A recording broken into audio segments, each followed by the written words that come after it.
punching, it's kicking. Armored combat is sort of like MMA, but with weapons. To me, this is the ultimate combat sport.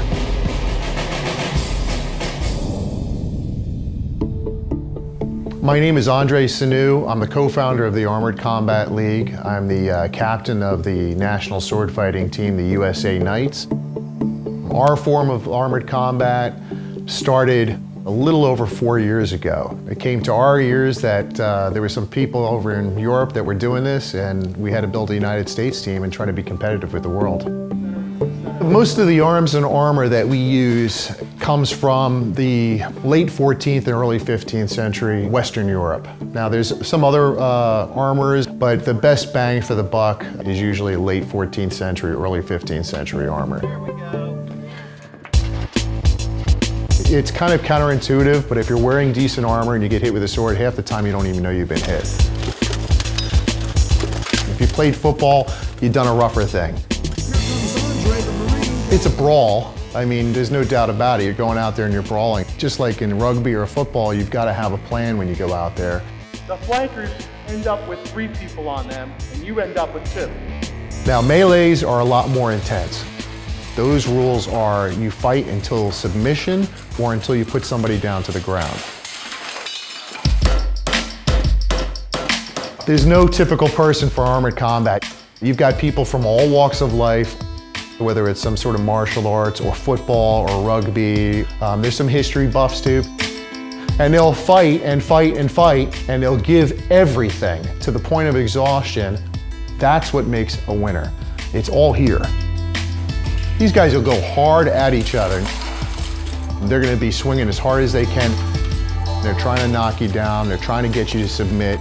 And then they're gonna help you up. They're gonna pat you on the back, and they're gonna go have a steak and a beer with you.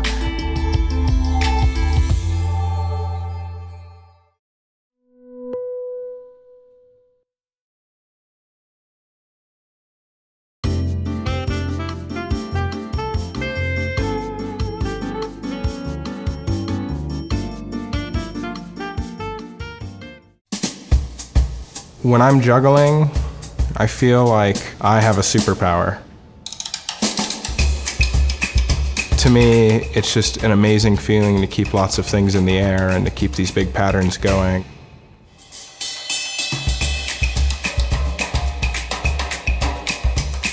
Sam Malcolm es un malabarista de combate. El objetivo del deporte es mantener los 3 objetos en el aire mientras intentas que tu oponente haga lo opuesto. Están permitidos los golpes ligeros y el contacto brazo con brazo. Gana el último malabarista que siga con los 3 objetos en el aire. I got into combat juggling at about 3 a.m. at a juggling convention, playing around with some friends, just trying to see who could be the last one standing. We've all been to circuses, we've all seen variety acts, but this is something that makes it more of a sport. If you're playing football, you have to put in the work to get good at football. Juggling is no different. You have to put in hours and hours and hours of practice. You're not only accounting for the 3 objects that you're juggling, you have to anticipate that there could be something flying at your head from 50 feet in the air, because it's so wild and crazy, there's so many other people playing.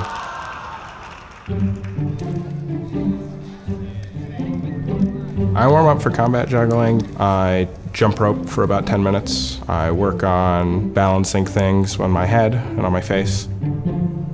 There's a lot of wild throws, there's a lot of wild saves, there's a lot of jumping around and falling and running on the ground, and I try to go through all of those things to get ready.